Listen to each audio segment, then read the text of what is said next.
Maybe that.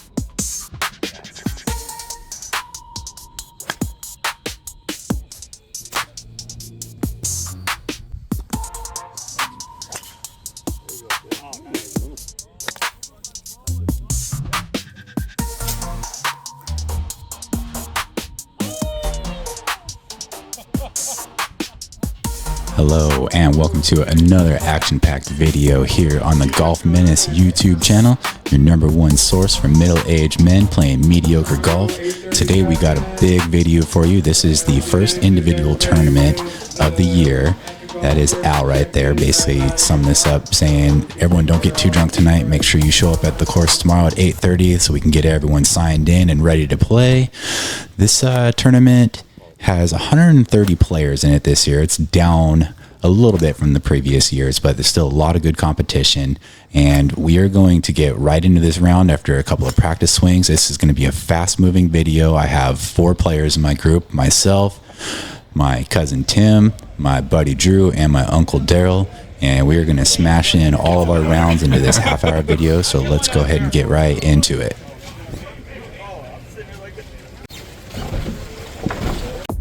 This is hole number 1. It has a straight drive with your approach going to the left. For the very big bomber hitters, they can maybe go just straight at the hole. I've seen it done before. I decided to opt just a nice straight drive down the middle. Tim and Drew both land a little bit left into the crowd of trees. They weren't able to make it over, but they'll both have shots in from there.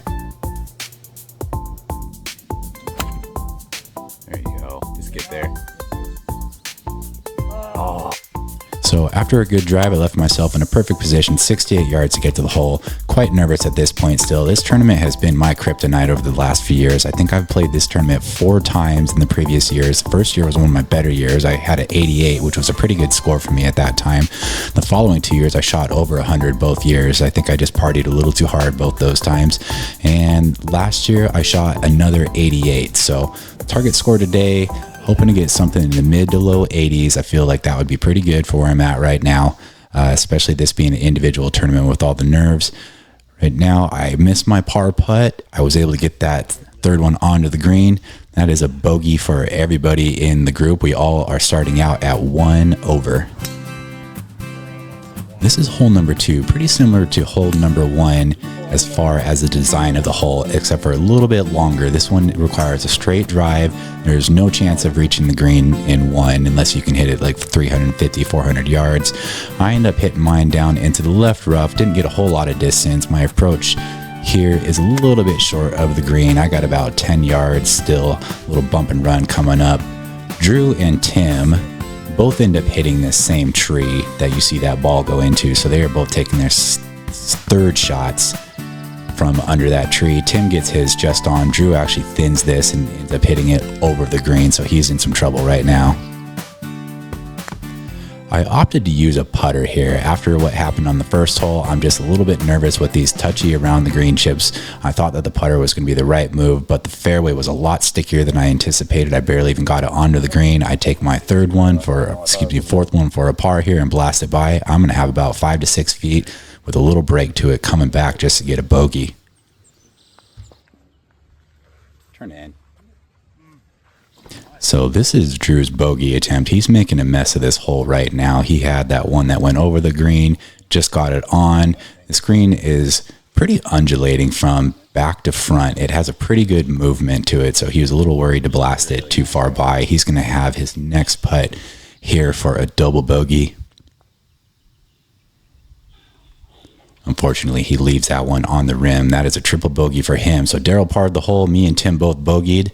On to hole number 3. Hole number 3 is a par 5. It's fairly short. There's a couple options here. The smarter option is to just hit this ball straight. The hole bends almost 90 degrees to the right after your drive. For the big hitters, you could actually try to take it up over the trees. There is a neighborhood there, though, so it's a high risk, high reward. It's a low margin of error on that one. I end up hitting my drive on the left side rough. It's not a bad drive. It leaves me 236 to the hole. So I didn't come to this tournament to lay up. I pulled the 3-wood. I'm trying to get it all the way there. I didn't intend to take the line that ball took. I tried to actually go just to the left or over that tree. It ended up being a pretty nice draw hit. I'm a little bit short. I'm going to be in front of the crab bunker, which is a feature of this course. It is in a lot of their promotional material. As you can see there, those are the legs of the crab. I end up chipping this one on. I have a birdie putt now.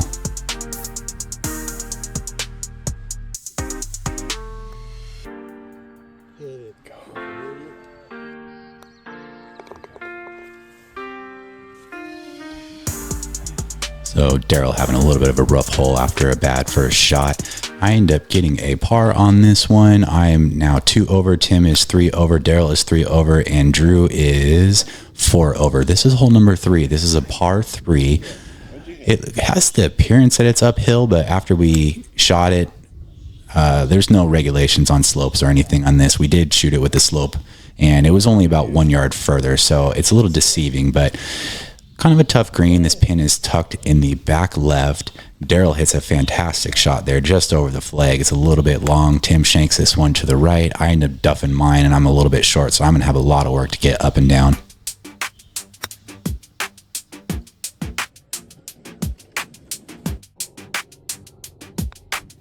This is a birdie attempt for Drew. You can see the hole. He is on the front part of the green. Yeah. As you can see there, Daryl's back. He's about pin high. Tim was able to get his second to here. This is a par putt, which he leaves well short. Not bad. Okay. Yeah, it is. Hit a wall. So Tim is having some early struggles. He's actually a returning champion to this tournament when it was even a lot bigger of a field than it is now. I believe he's won the tournament 2 to 3 times before. I don't think he's been playing as much this year, though. I think the last time that he even played a round of golf was our Salish Cliff rounds, which you can go check out on the YouTube channel if you want. And other than that, he's just been hard working this year. He does get that one to go for double bogey. Here's a nice one for Drew. He's had some really nice touch over these last few rounds with the wedges and the putters. And I end up getting in for a bogey, so not too bad. After this hole, I am 3 over. Daryl gets a nice par, so we are now tied at 3 over. Drew is 4 over, and Tim is 5. This is hole number 4. Straight hole, a little bit downhill. You want to keep your drive just a little bit to the right, but this is such a wide open fairway. You can go to the left, you can go to the right. There's really anywhere that you want to be. This hole is one of my best shots coming up. This next shot that you're about to see. Unfortunately, I drove my ball right behind this tree, and the flag is directly behind it. So I have an option to either punch out or just try and hit a crazy fade around it. So of course I'm going to go for the crazy fade. I hit one of the best shots I've hit all year. It lands on the green, and it is about 8 feet pin high.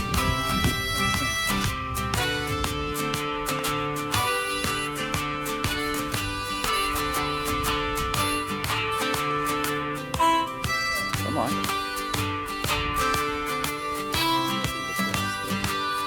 Maybe that. Oh, Daryl there with the long par putt. That was a good putt for him. Tim and Drew are still trying to clean up a mess. Drew missing his par putt, unfortunately. This is the birdie putt.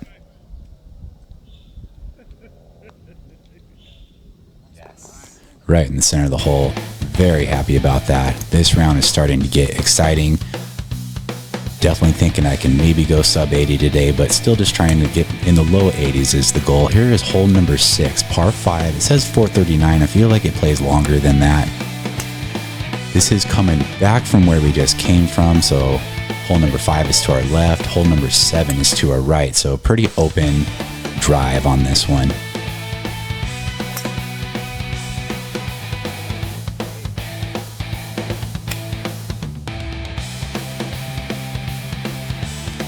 Tim opts to make this one a 3-shot hole. He's not really feeling comfortable with the longer fairway woods at the moment, so he just pitches one up there. I hit mine short left. I didn't quite catch it all the way. I was in between clubs, but it's safe.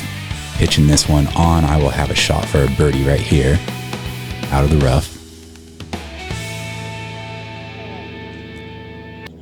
Gave the hole a glancing blow there. I should have an easy tap in for a par. This is a shot for Tim's birdie. And that will also be an easy tap-in par for him. Here is Drew's birdie attempt.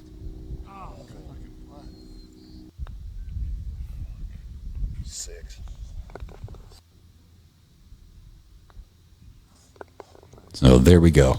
Been getting these nervy 4 to 5 footers for drop today so far. I am still 2 over through 6. Feeling really good about the day and how it's going. Daryl is 4 over, Tim is 5 over, Drew is 5 over, and Tim is 7 over right now. This is a hole number 7. This is a par 5. A lot of times you can carry the wind. The wind will tend to blow in the direction of the hole. It was a pretty mild day out there today. This is a long one, so I hit mine pretty bad towards the trees on the left. I do have a shot. I'm just going to take a 3-wood on this one and rip it. I absolutely connected with that one perfectly. It had a beautiful little draw. That is going to be right in the center of the fairway.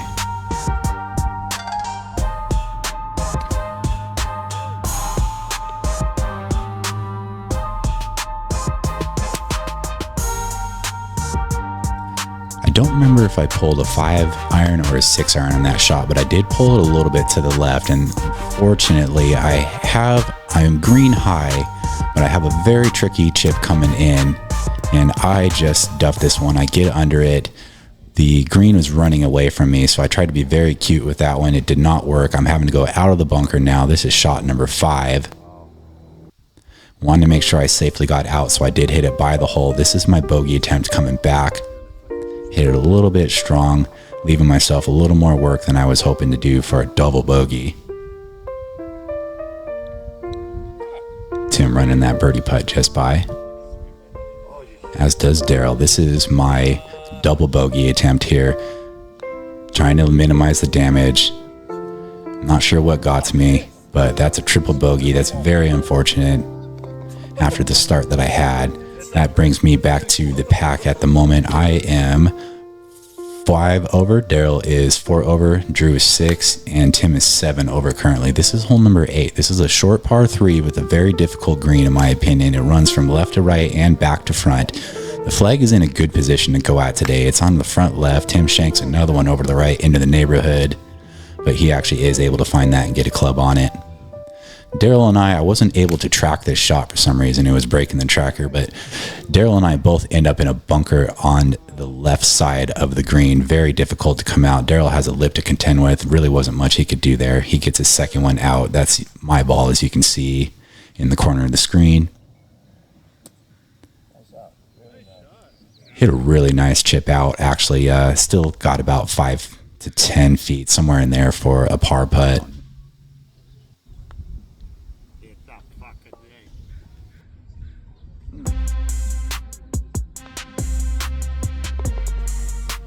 Drew making another nice par save there. He was really on. Even the ones he missed were close. He was doing real good with that club. This is me from my par. Still a breaking hole, but I think just from the past, I gave this one too much respect. Played it a little too far outside. And it's going to be a tap-in bogey. So as of now, Daryl, myself, and Drew are all tied at 6 over. Tim is currently 8 over. This is hole number 9. It's a downhill. Not super long. It's kind of a narrow tee shot, but it does open up a little bit to the right out there. You can also miss left, which is exactly what I do, going towards number 10 fairway. This is going to land in the left side rough. Tim absolutely annihilates this one. He's starting to finally get a little bit warmed up finally after a slow start. So I didn't have many options here. Tim did gas me up to try and go for it, but I still played it a little bit safe. It's a punch out into the fairway. Oh my gosh. We all had a good laugh there at Daryl's ball. He called the shot before. He said he was going for the green, even though he had almost no window to work with. And somehow he hits a miracle shot with a nice draw to it, and it actually goes all the way to the green. He's going to have a birdie putt. But now you also know, and so you play with your card. Yeah.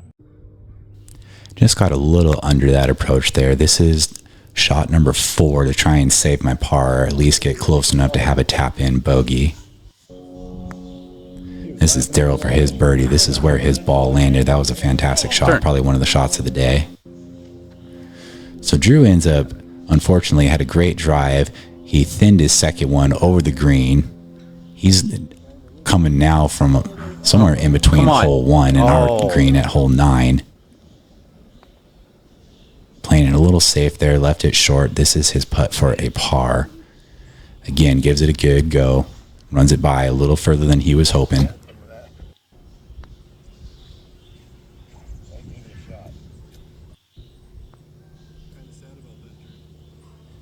And unfortunately, he leaves that bogey putt short. That's going to be a double for him. This is from my bogey. Starting to fall apart a little bit after that fantastic start, but I will say that I shoot the best back 9 that I have shot all year for sure, and probably one of the top 10 back 9s that I have shot in my life. Here we go, hole number 10. This one's a downhill. It has a goalie in front of the green. The longer hitters can potentially get it out to the goalie. I think that I give this one an absolute rip. It's down the middle, and so does Tim. He outdrives me by about 30 yards on this one. He's finally starting to feel that club, the driver. Andrew with the generally pretty common fade for him in a position he's used to. He actually is hitting his second one out of the 18 fairway, but he only had about 180 to the green. He leaves it a little bit short. He actually lands kind of in the goalie. This is my approach and another one of my fantastic shots of the day. I didn't want to take it right at the flag because the flag is really tucked in the back left, so I just aimed over the middle and tried to put a little draw, and that's pretty much exactly what happened. I'll have about 20 feet for my birdie.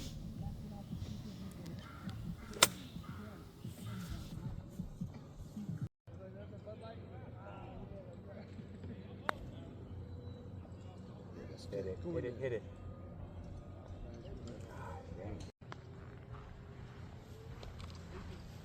good speed. Nice putt. Yeah. Nicely done.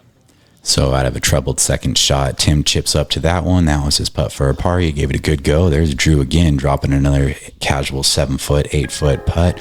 This is my 5-footer for a par. Really happy with that how these short putts are going. I've pretty much made most of them except for one. That's a par for me.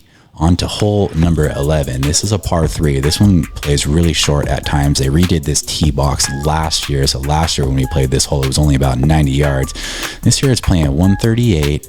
Pretty big green. It somewhat valleys towards the middle, so it sort of runs from left to the center and right to the center. Me, Drew, and Daryl all hit our balls short of the green. We're both all on the fringe. Unfortunately, Tim hits his into the bunker on the left, and he's going to have some troubles getting out of that bunker.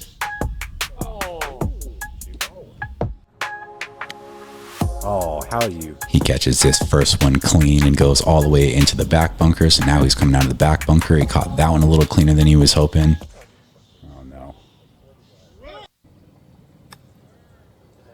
Go in.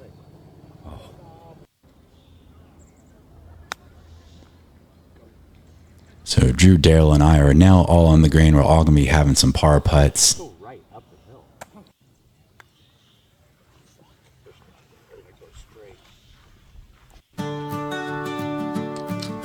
Tim missing that one for his bogey. That was a tough hole for him. He's in for a double bogey. Drew leaving his par putt just a hair short. And here we go with my par putt.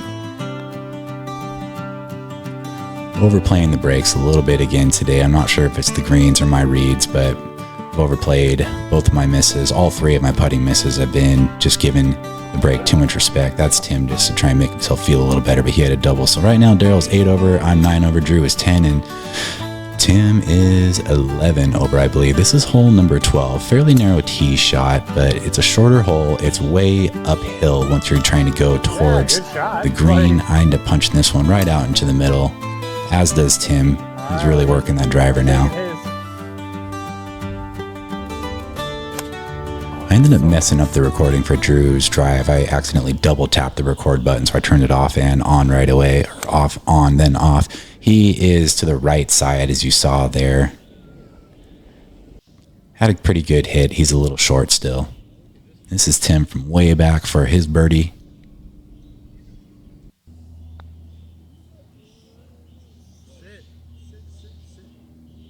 Drew blasting that one by for his birdie. This is my birdie attempt.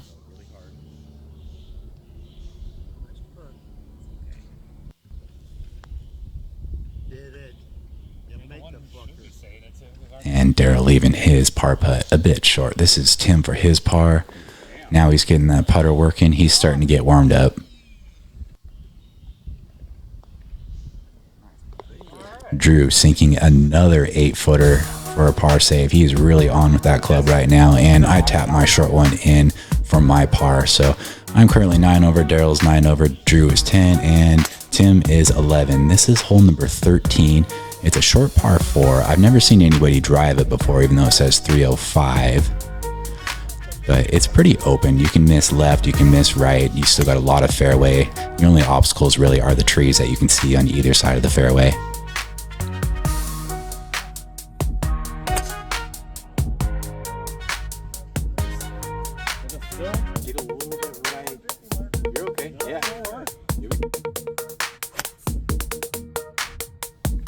Drew out of the right hand rough right here. He hits a good shot. It's going right at the flag. It ends up a little bit long, but he's going to have a nice attempt for a birdie putt. I'm going to do the same out of the fairway. I'm going to hit this one a little bit long of the green. Here is Tim in another bunker. 2 inches in back of it, keep going down.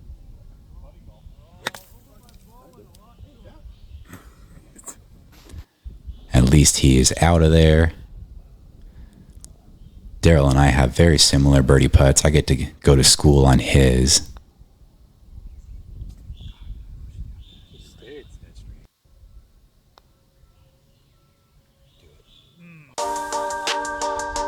And that's another par for me. I believe I'm only 1 over currently on this back 9.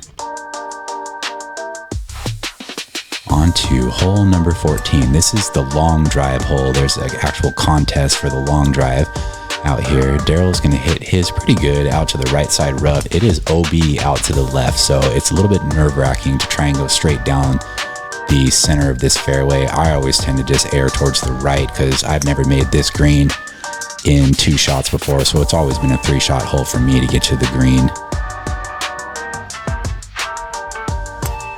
Tim gets pretty fortunate on this one. It starts down the middle, it's hooking to the left, it's going to hit the trees and bounce out luckily, so he does have a shot. As you can see right here, that's Tim from where his ball ended up. Drew out of the right side rough, opting to go 3-wood and lay this one up. That was a fantastic shot, actually. And my drive was competitive for the long drive, but wasn't quite there in my division. I was probably about 20 yards short. I opt to just lay this one up with a 7-iron. Unfortunately, I accidentally overdrew this shot. I was very lucky. My ass is up against some barbed wire right now and some poisonous trees, I'm pretty sure. I have no real good choice other than to just punch this one out, try and minimize my damage, get it out in the center, leave myself about 80 yards to get to the hole.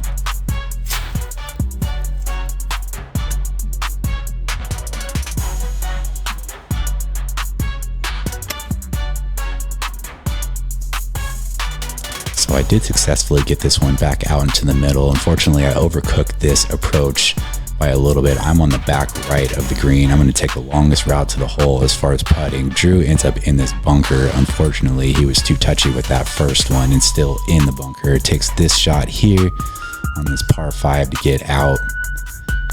This is now my par attempt. This will end up being my worst hole on the back 9. Unfortunately, I will end up getting a double bogey. Spoiler alert, I will miss this next putt coming up. That's Tim for birdie. He's the only one who actually played this hole decent. Gotta hit it.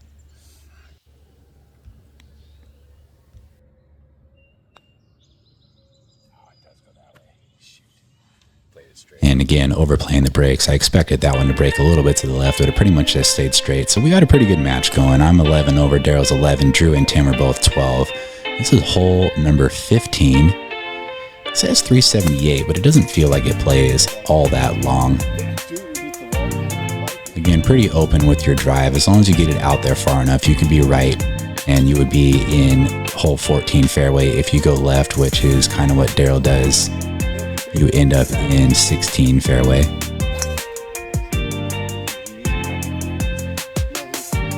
Drew with the big sky hook again. That's going to come all the way back over the right side. He's got a line to the flag. It's a little bit of a long shot, and he has to get this ball up fairly quick to get it over those trees. He hits a good ball, just ends up being a little short. This is another one of my better shots today, 157. Finally feeling these clubs again. They've been really working for me for the most part. This is a birdie putt now.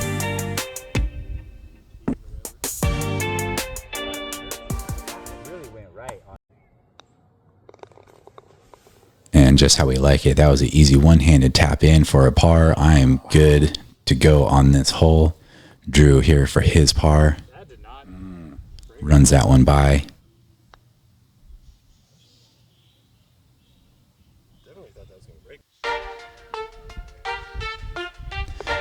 And Daryl in for bogey. I'm going to go ahead and start prefacing what happens on the next hole. I hit probably my best shot, or one of my top 5 shots of the year.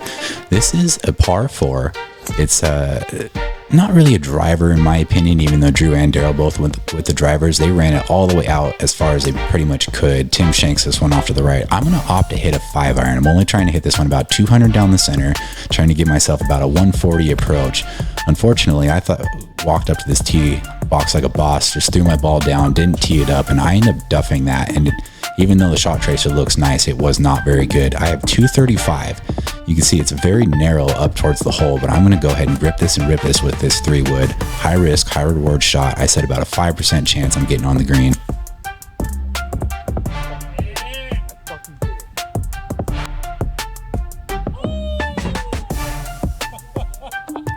Super ugly tracer, but I hit that ball so good. It does end up getting on the green. I'm going to have a birdie putt. This is Rudy from No. What's up? This is my buddy Rudy from work. I golf with him now and then. Yeah. You play good? I play good. I should. You usually do. I love your should do a football lot of shirt. fucking things. It's true. I don't. And I do want Damn it! Oh. Feed the birds. Oh, that's gonna work. Feed the birds. That's fine. Thomas. You're the smartest golfer I've ever seen. That was a great shot.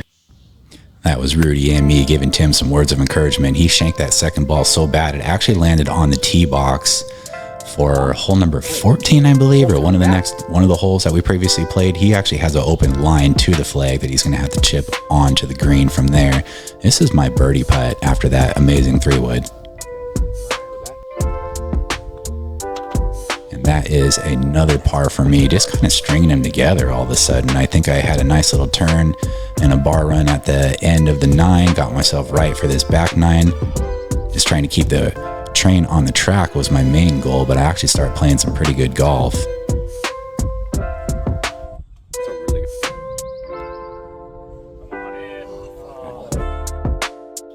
Daryl there with another missed birdie opportunity. I took the lead in our group now. I am currently 11 over. This is hole number 7. I gotta say one thing real quick. There is a crab that everybody aims at on the left side in the water. We always just do one traditional shot. Whoever hits the crab, everyone pays them $10 or whatever it is. So you're gonna hear us talking about a first ball, second ball in this hole. That's what it was. Me, Tim, and Drew all took shots at that crab. We all kind of duffed it, so I left it out of the video. Tim ends up shanking this one way over to the right, but this is going to be an amazing layup here to get back onto the green. Yeah, your other one's halfway down the hill here. Nicely done. At this point, I'm still just trying to come in. This is on pace to be one of my best rounds I've ever shot here. I'm just trying to be conservative. I decided to go with the putter again, just not quite comfortable enough hitting a wedge at this. There we go. Luckily, that actually worked out pretty good. I'm leaving myself a fairly short par putt. Jesus Christ. As Drew was going to hit this, there was some crazy person in a golf cart that just ran his golf cart over a curb and made a huge bang right in the middle of Drew's swing. So that's kind of what we were looking at. That's my tap in for my par.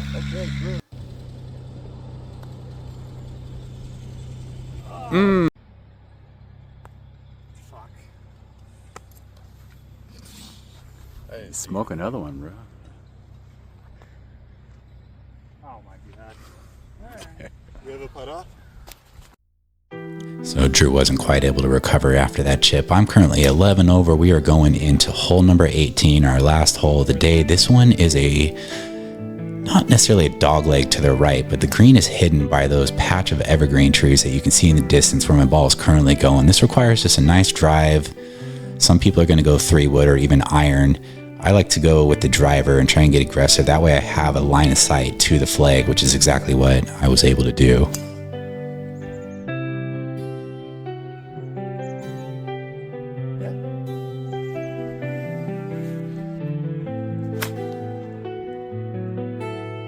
I'm not entirely sure what Drew was thinking on this shot. He just decided to pull a 5-iron. He was talking about going over or through those trees, just hoping to get lucky. He actually didn't hit the ball very well, but it kind of rolled out into a good approach position from there. That's my second. That gets on the green. I didn't play probably the right club. I didn't really compensate enough for the uphill, but I do have a birdie putt coming up. It'll be a long one.